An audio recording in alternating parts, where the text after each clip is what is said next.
Journey's a really important part of things I've done, and I've only just understood that. I've been making shows and there were communities, partly because you're in a real place, partly because things do take an amount of time to tell, and partly because wherever I've ended up in a site, in a conventional theatre, the audience stays in one place, and therefore all the conventions, all the forms, all the magical qualities of theatre are moving from this place to this place to this place without moving. Because we live in a real site, you have to move to the next location. Somehow I've got to move an audience to the next location.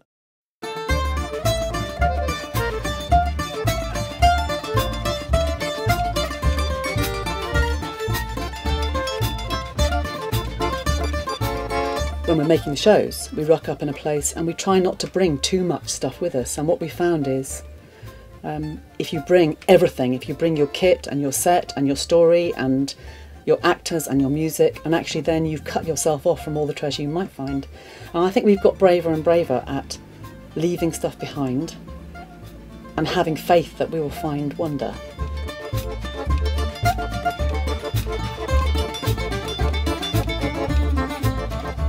The work that we do is very much about the relationship between people and landscape.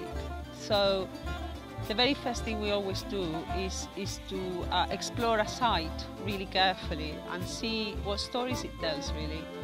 And from there we start making attempts to meet with members of the community and take it from there really, but it's quite an organic process, I would say.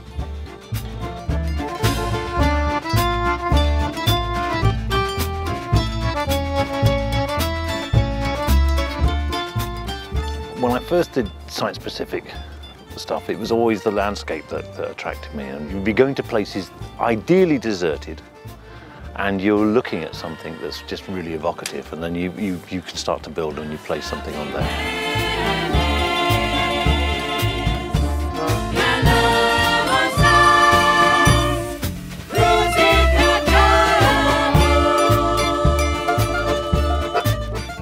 What is extraordinary about doing a piece of work in a woodland or in a quarry or on a beach is that everybody owns it. And when you're making work on a beach, people will feel more comfortable about coming to see it. The beach doesn't belong to you. It belongs to the people who walk their dogs there and people who go surfing. And so there are a whole load of people who actually are part of that space. And it just feels more live and more real and more authentic.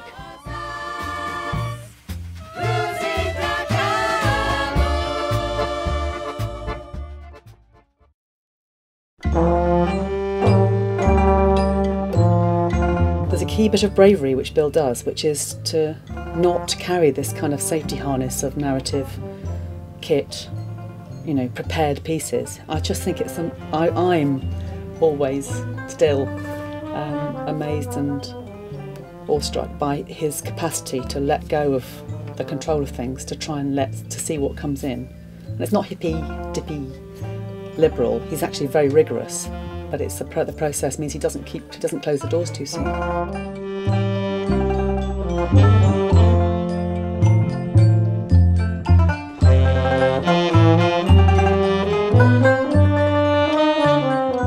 There's something in the middle of the work I do which is about creating a community.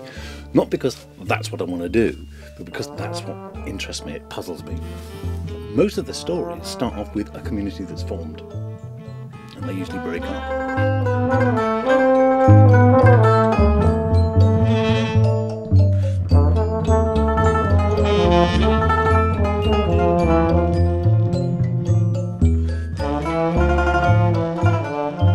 We're struggling to find a word that describes this work.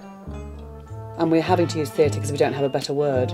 But it's difficult because if you say theatre to people, audiences particularly, have an expectation that they're going to sit somewhere in the dark and not be fiddled with and be passive and watch and maybe, you know, after 40 minutes go and get gin and tonic and then come back and have another bit. And and they're done to rather than participants, and it's really difficult. And I think particularly with,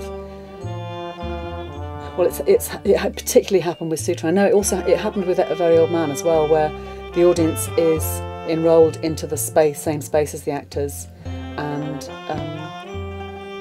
they gradually become part of that community.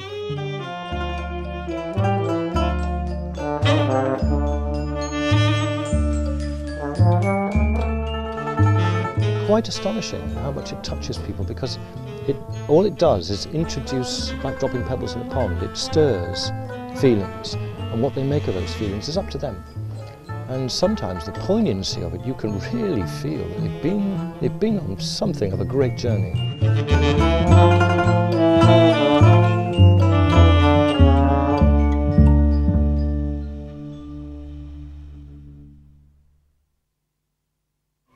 People really are yearning to express what they feel about the world, and we've just lost the spaces where it happens. And I think this piece of work is finding a space for people to talk about, experience, feel the things that really matter. There's a wonderful book we've been reading by Rebecca Solnit called Hope in the Dark, and she says hope isn't a lottery ticket that you sit on the sofa and clutch feeling lucky. It's an axe that you use to break down a door in an emergency. It should shove you out the door.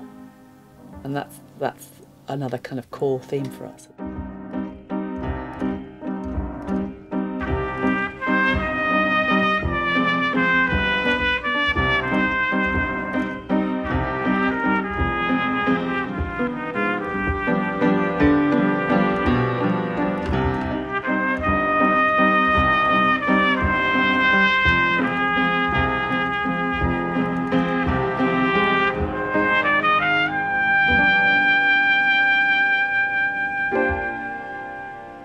There's a wonderful quote we used to use, which is the Miro quote, and he said, to be truly universal, you have to be truly local. And that, I love that. You know, you have to really don't do general, dig where you stand and understand, and actually you will find the things that are universal from that place and from those people. And that's so far been so true for us.